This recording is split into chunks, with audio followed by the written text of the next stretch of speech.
Miarabantsika rehetra nao an'ity vidéo ty fohy vetivety mialatsiny fa somary kentsonkentsona ny feo fa tsy tena salama tsara fa tsy netinety ny foa maneritreritra fa tiana mafy an'ilay publication nataoko teo mahakasika ny hoe mila izaka be isika amin'ny fampahafantarana ny lalàna ary indrindrandrindra fanabeazana mahakasika an'izany lalàna zany. De miainga voalohany moa zany zay any amin'ny mpanao lalàna aloha. Ny lalàna fototra dia ny vahoaka malagasy no nifidy anazy. De voalaza mazava tsara ny andininy fahaenina amin'ny lalàna fototra ny lalam-pandrenantsika io zany fa ny lalàna dia expression ny volonté ny vahoaka. Zany hoe avy amin'ny vahoaka zany. De avy eo io lalam-pandrenana io indray no namaritra fa ny solon-tenan'ny vahoaka izay fidiny no mandany lalàna ho ampiharina amin'ny tany repoblika.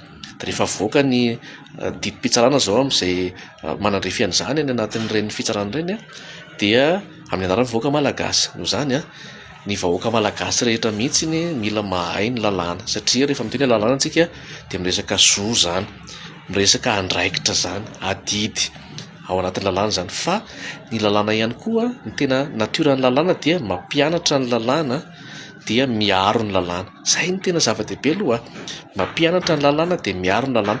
De rehefa mahalala ny lalàna zany ny olona dia ao anaty fefeny lalàna zany dia mba tsy mananao foana, mba tsy mandringa. Fa tsy hoe vao miteny lalàna zany tsika tonga dia gagazo, mpitandro filaminana dia gagazo tribunal. Zay zany ilay izy fa efa any amin'ny farany zany vao hoe manasazy ny lalàna. Ary matetika tsy fahalalana ny lalàna mihitsy mampanaonao foana. De zava-dehibe zany. Mahita mantsy hoe indraindray koa tsika sy amintsika ihany koa fanabatibaty dia lasa juriste daholo. Misy ny sokajy manokana spécialisation amin'ny lalàna zay nataon'ny olona nianatra an'izany tokoa manokana. Fa raha ataontsika hoe lalàna ankapobeny izay mahakasika ny vahoaka amin'ny ankapobeny, raha resaka zany tsika momba ny zo maha-olona, zon'olombelona zany, eo ny ankizy, eo ny vehivavy, eo ny fiarahamonina amin'ny ankapobeny, zo iaina, ny zo amin'ny ankapobeny. Dia zay zany zava-dehibe zany zay satria ny lalàna mamaritra an'izay. Dia manana didy zany ny olona ho arovan'ny lalàna ny zony, ka raha vao tohitohina ny zony dia mampiasa ny lalàna izy amin'izay fotoana izay. Tsy hoe anao sermon be na inona moa zany fa teteny fotsiny hoe ny lalàna dia natao ho an'ny olona rehetra.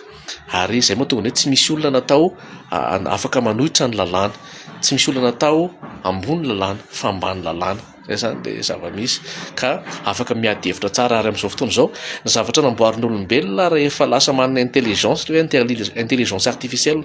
Vao mahita tsika manana saina ny Andriamanitra saina, afaka mianatra foana ny olombelona rehetra fa tsy ny rindrina efatra intsony akory ny atao hoe lakilasy amin'izao fotoana izao.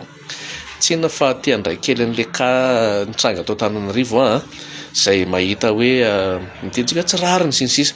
Dia zay mihitsy le mila dinihana ary mila andraisan'ny rehetra fanapa-kevitra hoe raha ny volontény olona zany, ny volontény vahoaka hoe tsy rariny ity article ity dia mila mandray an'izay. Ohatra ny mpanantanteraka dia mamolavola indray lalàna. Tsika nefa nanova zao betsaka ny zavatra tsy fanaraka ny vanim-potoana mahakasika ny fisandarana famaizina dia efa nanova isika. Dia eo zany tsika mahita indray koa hoe misy zavatra tsy mety. Ohatra lay sinoa nanao accident mortel tao Antananarivo dia nivoaka le didy dia hoe 420 volana sy lamande rahetsy. Dia zany fa zay ny lalàna tompoko.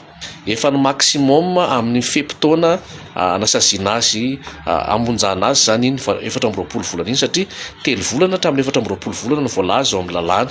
Fizan-dalàna famaizina andininy fa 770 izy io. Fa ny lamande fotsiny zany no somary latsaka satria 2 hetsy hatramin'ny 9 tapitrisa no lazainao zany dia iny ny fitsarana moa zany ny mpitsara manana ny fahaizana manokana amin'izany mahita ny gravité-n'ilay zavatra. Fa ny lalàna mihitsy no mametraka hoe ny trano fiantohana no miantoka an'ireo onitra mahakasika ny fitaovana sy ny olombelona, ny indemnisation ny fianakaviana izay mahakasika an'izany. Dia zay zany ren'le nivoaka reny. Tena zava fotsiny zany hoe io ny lalàna zany dia mila hovaina zany io rehefa ozy tsika hoe tsy rariny zany. Tena marary le mamoyavana. Ary zay le manahirana hoe le olona any état d'ivresse mamo izy, mavesatra be zay, fa noho le hoe non intentionnel lay homicide involontaire zany de hoe ohatra hoe tsy sitrapona zay zany ny lalàna satria hoe ny accident mortel zany a amin'ny fiarakodia lozam-pifamoivoizana dia lazaina foana fa homicide involontaire de lazaina zany fa tsy intention any le namonan'le olona fa accident le izy zay ny raha zay no namaritany lalàna azy a de zay le lazaiko antsika teo io andininy io zany nampiasainy a de efa ny maximum zany a le 4 volana de raha mahita zany tsika de manaitra tsika ovao ny lalàna fa lasa manjary mialokaloka ambadika an'izay ny olona mamono olona na ohatran'izany de lasa ny fitaovana sy raha ataontsika zany hoe fiara no fainy na nindramina izy natakan'izany zany a de lasa izy zany ohatrany hoe miala ho azy am'izay de samy mahatsiary victime zany voalohany aloha tsy mahavoavidy aina mihitsy ny vola tsy saina tafaverina fa eo ihany koa le olona tompon'ny fiara sy ny trano fiatonana am'izay fotoana zay lasa manjary hoe mahatsiary hoe victime manoloana ny olona zay tsy mitandrina mahakasika ny zavatra zay zany zavatra anankiray mba tiako resana fotsiny hoe io ny rehetra afaka mandrakariva mianatra ny lalàna ampahafantarina ny lalàna fa ny lalàna zany a de miaro antsika rehetra ary mananjo ampiasa ny lalàna ny olona rehetra de zay ny mahatonga ny hoe mila tsaraina mifanaraka ny vanim-potoana sy ny tinaky ny vahoaka mandrakariva ny lalàna satria volonté ny vahoaka io de mirary soa arak'izay volazay hoe nitsika miezaka mifanory foana tsy misy tapitroatra mifahalalàna fa mivoatra araka ny vanim-potoana ihany koa zany a ny zavatra rehetra ny olombelona mivoatra de io lalàna io koa zany tokony dinamika miaraka am'izay tahaka ny politika de zay ny mahatonga atsika hoe mitanjotsika de hoe raha fitatsika hoe tsy rarina izy a de mila mihika zany tsika rehetra hoe ovao atsarao fa tsy mifanaraka amin'ny zava-misy zany a fa tsy afaka mandika mihoatra an'izay tsina zany ny fitsarana fa iny a no lalàna mipetraka de iny no nampiarina manazava fotsiny ihany a no anjarako a de anjarantsika rehetra moa zany mandray manatsoaka ny zay tokony manajifantsika rehetra am'izay fa de mirary soa makery ny fianakaviana fa niezaka fotsiny mba hitondra fanazavana kely satria mahatsiary manana didy zay ny tena tanjon'ity page sy compte rahasoa miara-manana Ertina Desjardins fa mahay ity zany mba ahafahan'ny olona rehetra manatsoaka fahalalana kely am'izay mba nanana kely de mizara tsy voatery manana ny vérité absolue fa ny rehetra afaka mifanakalo hevitra eto teny Andriamanitra tompoko